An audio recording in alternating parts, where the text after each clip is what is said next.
Mystery of stuff.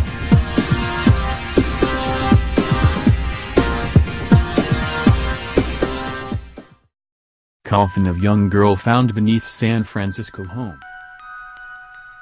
San Francisco. The mysterious little girl holding a single flower, found buried in a casket underneath a San Francisco home captivating the Bay Area's curiosity, has been identified. Edith Howard Cook, the second-born child and first-born daughter of Horatio Nelson and Edith Cook, died October 13, 1876, at the age of 2 years, 10 months and 15 days, according to non-profit Garden of Innocence, which spent a year trying to identify her. The girl was buried in the family plot in the Yerba Buena section of the Oddfellow Cemetery 2 days after she died.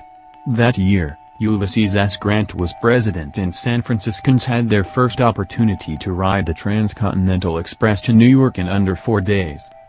The story of a small glass, cast-iron casket began in the 1870s at San Francisco's Oddfellows Cemetery. About 140 years later, last May, the story came back.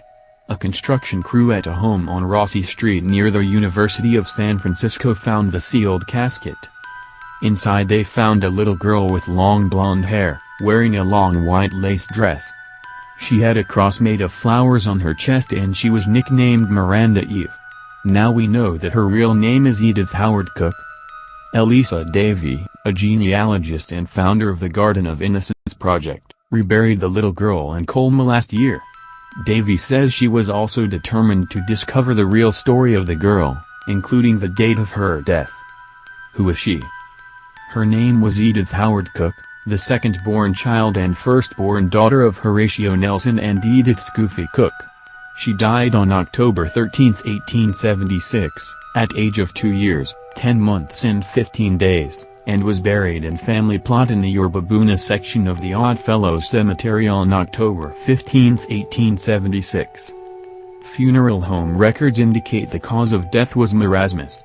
Marasmus was a term used in the 1800s for severe undernourishment, a condition which could have had a number of underlying causes, unknown or not fully understood at the time.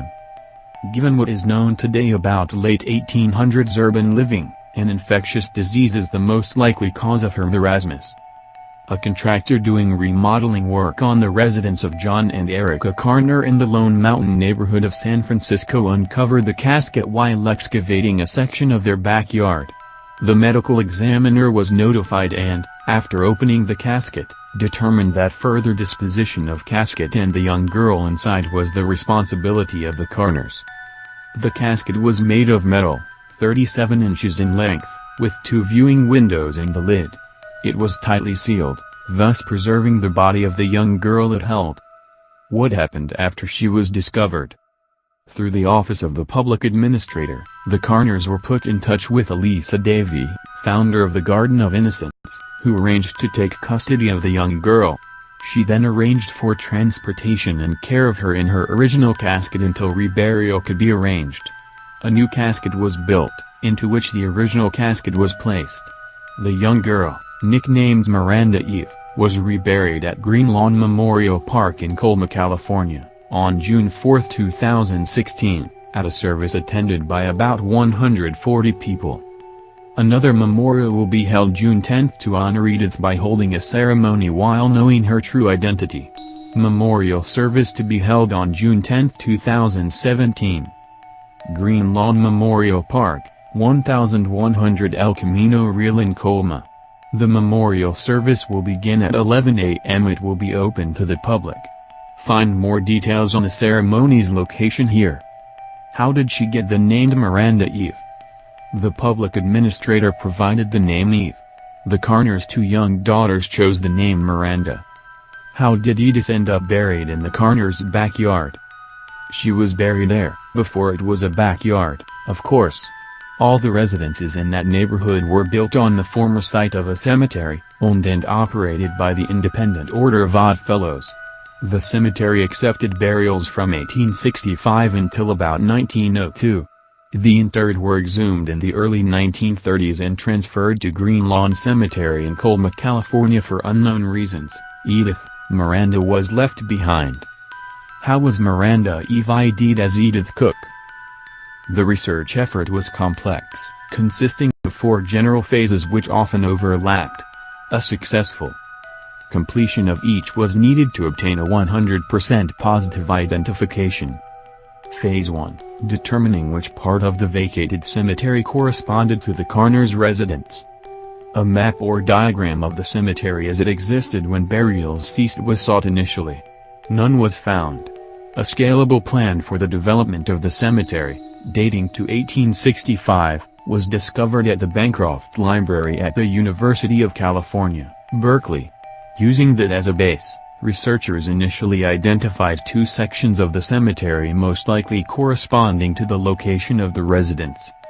Subsequently, several historical maps, including original cemetery section drawings, were digitally layered atop one another and cross-referenced against photographs to reveal a clearer picture of which family plots likely intersected with the location of the discovery. Phase 2, finding likely candidates for Miranda Eve buried in those sections who met certain criteria.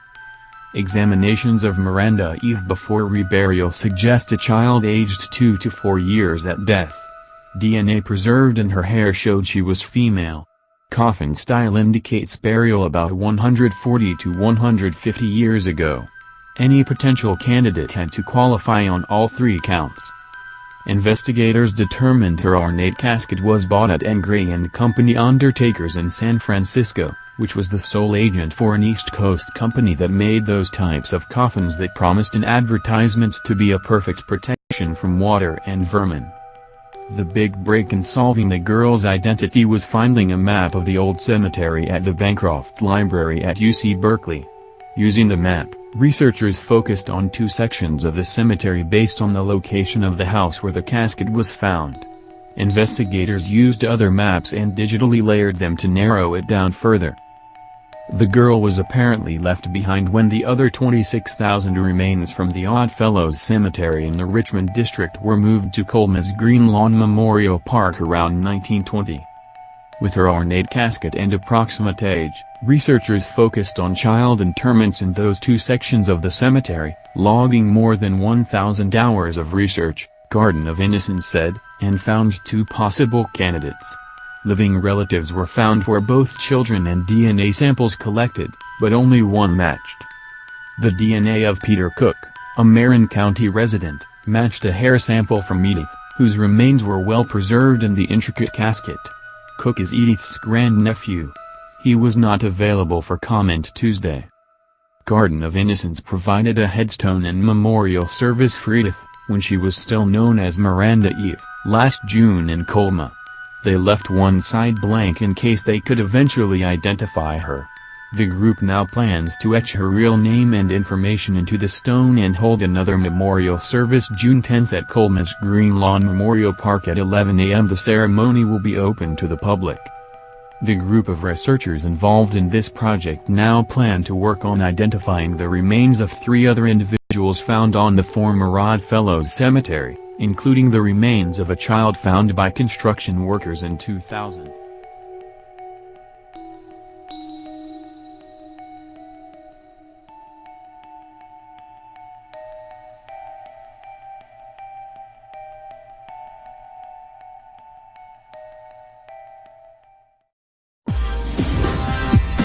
Mystery of Stuff.